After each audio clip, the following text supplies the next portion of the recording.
Kembali di Kompas Bisnis Saudara, jadi haruskah terima saja proyeksi ekonomi yang diturunkan oleh lembaga dunia atau perlu upaya cepat yang dilakukan pemerintah untuk mengungkit ekonomi, terutama mencegah kelas menengah makin jatuh? Kompas Bisnis akan bertanya ke ekonom Universitas Paramadina Wijayanto Samprin. Selamat pagi Pak Wijayanto. Selamat pagi, Mbak Okta. Pak Wijayanto, kalau tadi kita melihat di segmen sebelumnya, ini rame-rame OECD, Bank Dunia, IMF, menurunkan proyeksi pertumbuhan ekonomi, angkanya hampir sama. Bisa diterimakah? Atau memang karena pemerintah selama ini kan mengklaim ekonomi kita resilient. Benarkah demikian, Pak? Ya, kalau tiga lembaga yang sangat kredibel, yang memang setiap tahun mengukur pertumbuhan ekonomi banyak negara di dunia, mengeluarkan angka yang hampir sama, ya ini adalah angka yang sangat solid, sangat robust, sangat kredibel. Apalagi kalau kita lihat pertumbuhan ekonomi versi BI itu 4,6 hingga 5,4. Artinya 4,7% itu masih dalam range proyeksi BI. Dan biasanya saya melihat secara historical range bawah prediksi BI itu yang relatif valid. Nah, kalau kita mengklaim bahwa ekonomi kita resilient, ya betul, ekonomi kita resilient. Kenapa? Karena sekitar 60% GDP kita itu disupport oleh konsumsi rumah tangga. Makan, kemudian belanja rumah tangga, yang kondisi baik atau buruk itu harus tetap di spending, gitu ya. Jadi masyarakat berusaha keras tetap untuk mempertahankan konsumsinya, gitu ya, karena ini disebut resilient. Tapi begini, ada fenomena yang membuat kita harus hati-hati, karena konsumsi itu hanya bisa jalan ketika masyarakat punya daya beli. Nah, kalau kita melihat daya beli sejak 1 tahun, 1,5 tahun yang lalu, ini terus diantam dengan berbagai fenomena. Salah satu yang paling kasat mata adalah deflasi, yang ini menggambarkan daya beli yang menurun. Hingga sekarang, tren PHK yang masih terus berlanjut juga mengkhawatirkan sesungguhnya. Kendati pun sudah dibantu dengan insentif Januari, Februari, pertumbuhan ekonomi year on year kuartal kedua masih 4,87%. Kemudian Juni, Juli ada insentif lagi. Yang saya rasa tetap tidak akan mampu mengangkat pertumbuhan ekonomi kita secara signifikan. Oke, ini kayaknya harus jadi perhatian nih kalau tadi sebetulnya angkanya dari tiga lembaga ini ya nggak beda jauh sebetulnya dengan apa yang diprediksi oleh Bank Indonesia sendiri ya Pak ya. Oke Pak, jadi kalau dilihat dari data-data yang dirilis begitu, siapa sebetulnya yang punya kepentingan atau sederhananya gini, untuk siapa sih sebetulnya data pertumbuhan ekonomi ini berbicara? Jadi data ini objektif saja. Jadi tiga lembaga besar dunia itu memotret apa adanya. Untuk siapa tergantung siapa yang memanfaatkan. Kalau ekonom untuk membuat analisis, kalau pemerintah untuk membuat kebijakan, kalau investor untuk membuat rencana investasi. Mereka tentunya suka berinvestasi di negara-negara dengan pertumbuhan ekonomi tinggi karena mata uangnya cenderung stabil atau bahkan menguat. Yang kedua, return on investasinya juga lebih tinggi. Jadi tergantung siapa yang memanfaatkan. Data-data ini menurut saya objektif saja, memotret fenomena, memotret situasi apa adanya. Tapi memungkinkan nggak Pak, misalnya dari perhitungan, terus kemudian karena ini mungkin misalnya angkanya berbeda begitu dengan Bank Indonesia, artinya pemerintah melihat oh ini mungkin ada indikator yang berbeda nih yang nggak bisa dibaca atau adaptasi untuk di dalam negeri. Saya rasa begini, pemerintah harus melihat informasi ini dari sisi positifnya. Ini sebagai benchmark, sebagai referensi untuk bekerja lebih keras lagi. Apalagi target pemerintah kan tahun ini tumbuh 5,4%. Dan faktanya beberapa lembaga besar itu proyeksinya jauh di bawah angka itu.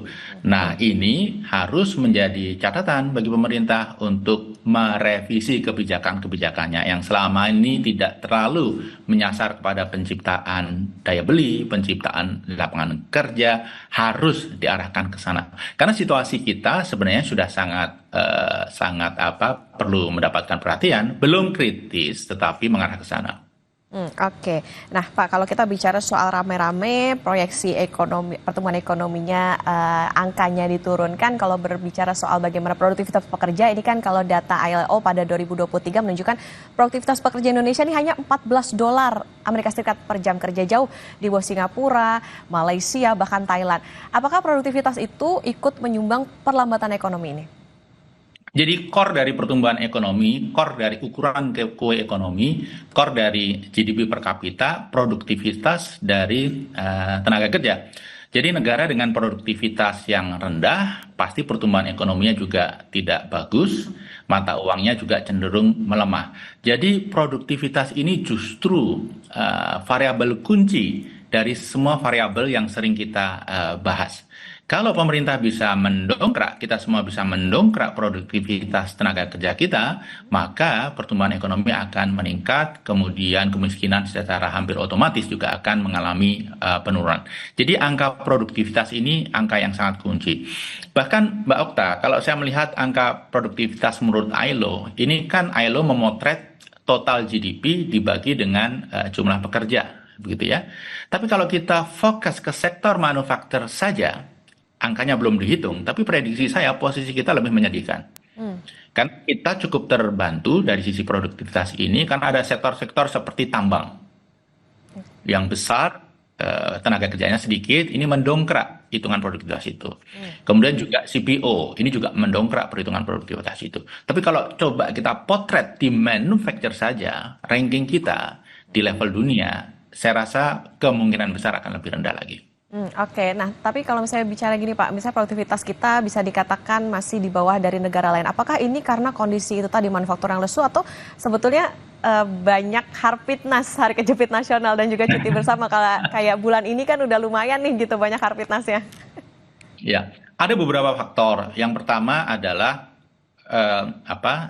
infrastruktur yang dimiliki oleh negara itu. Kalau logistiknya efisien, maka produktivitasnya akan meningkat.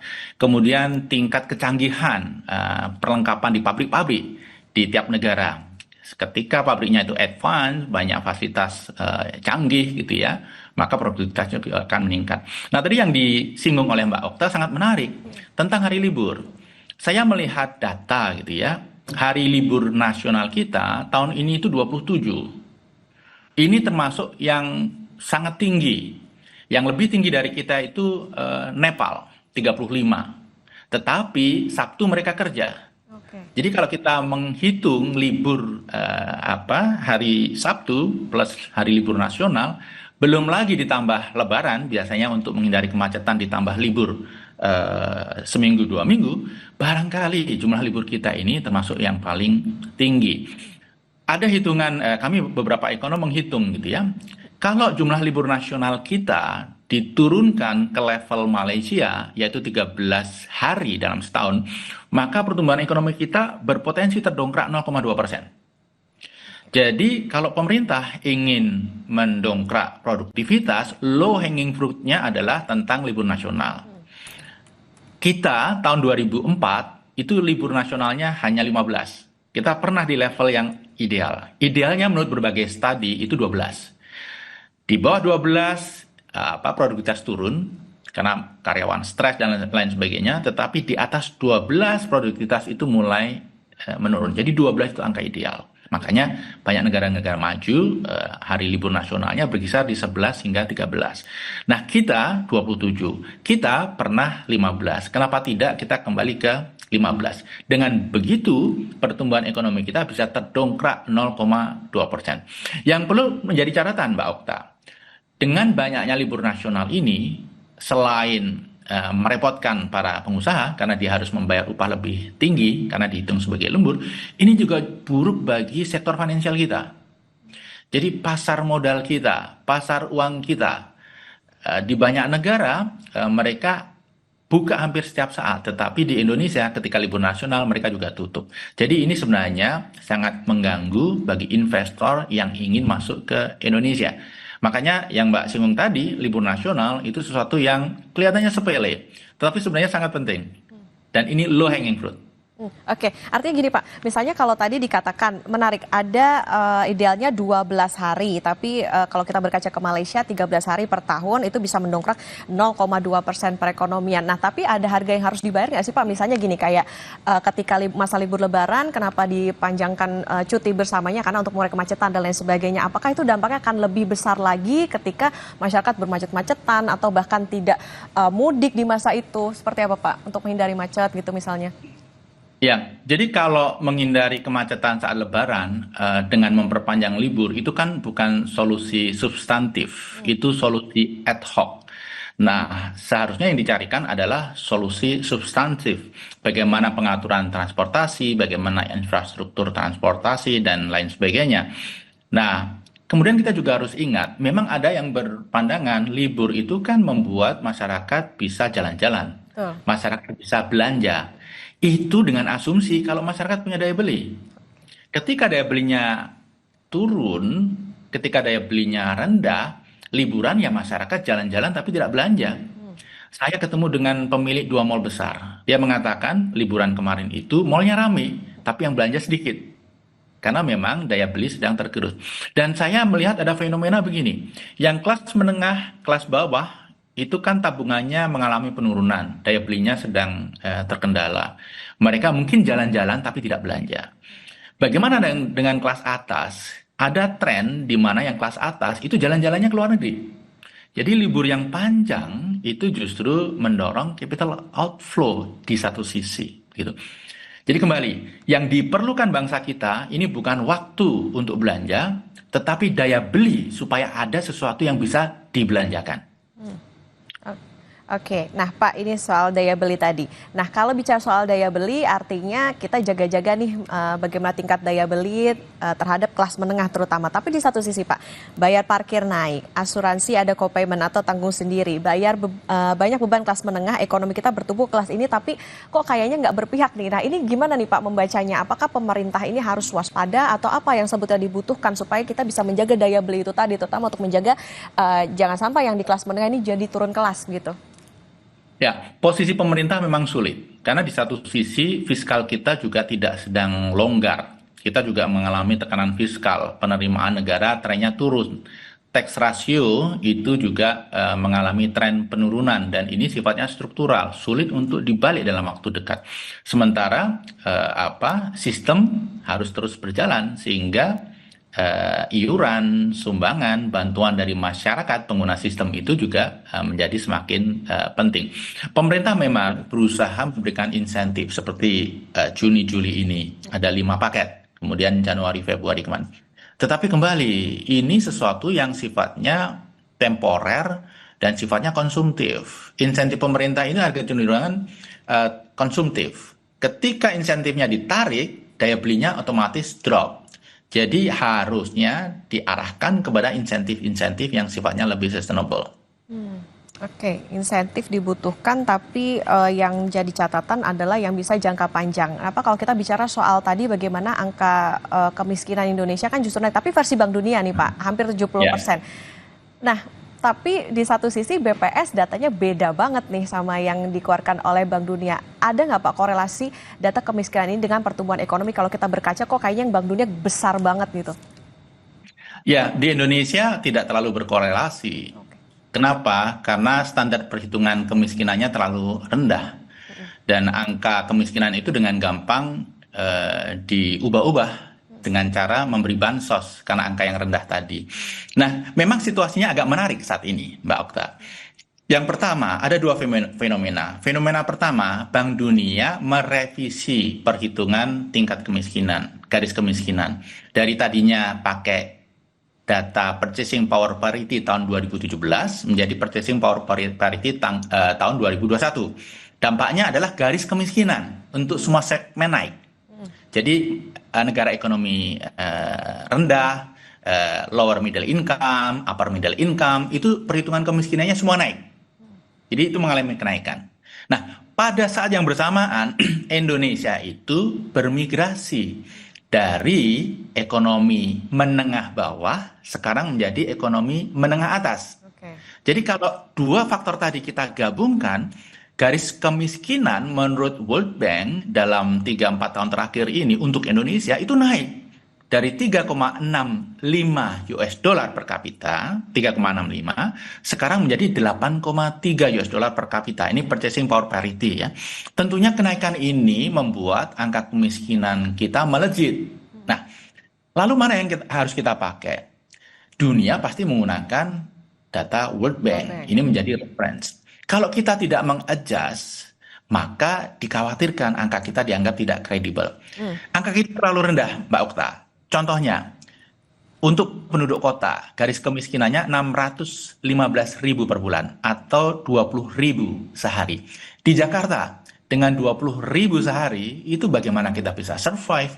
Indomie rebus telur saja 12.000. Indomie rebus tanpa telur 8.000. Jadi memang BPS harus meningkatkan, menyesuaikan garis kemiskinan. Selama garis kemiskinan kita terlalu rendah, angka kita meaningless. Pemerintah bisa dengan mudah menekan jumlah kemiskinan dengan memberikan bansos yang nilainya tidak seberapa. Kalau garis kemiskinan itu disesuaikan menjadi lebih tinggi, bansos menjadi tidak berarti. Maka pemerintah terpaksa untuk melakukan kebijakan yang sifatnya struktural dan substantif untuk mengangkat mereka yang masih miskin. Oke, terakhir Pak Wijayanto, mungkin ini proyeksi untuk pertumbuhan ekonomi kira-kira berada di berapa, Pak? Saya merasa ini akan berada di 4,6 sampai 4,8%. Karena melihat beberapa faktor ya perkembangan terkini, ini sudah memasukkan prospek trade war yang akhir-akhir ini makin kencang, makin berpengaruh. Oke, berarti memang ada dorongan dari eksternal juga. Tadi tentu yang perlu diperhatikan adalah bagaimana pemerintah ini ada banyak catatan nih Pak. Salah satunya adalah soal tadi terlalu banyak hard fitness, kemudian juga insentif yang dibutuhkan untuk bisa mendongkrak daya beli terutama bagi masyarakat dan juga menjaga supaya kelas menengah tidak turun kelas menjadi kelas bawah begitu. Terima kasih Pak Wijayanto Samirin, ekonom Universitas Paramadina sudah bersama di Kompas Bisnis. Sehat selalu Pak. Terima kasih Mbak Okta. Selamat pagi, salam sehat. Saudara jemaah haji kloter pertama asal kota Makassar, Sulawesi Selatan sujud syukur setelah tiba di Bandara Internasional Sultan Hasanuddin, Sulawesi Selatan. Kami hadirkan informasinya usai jeda.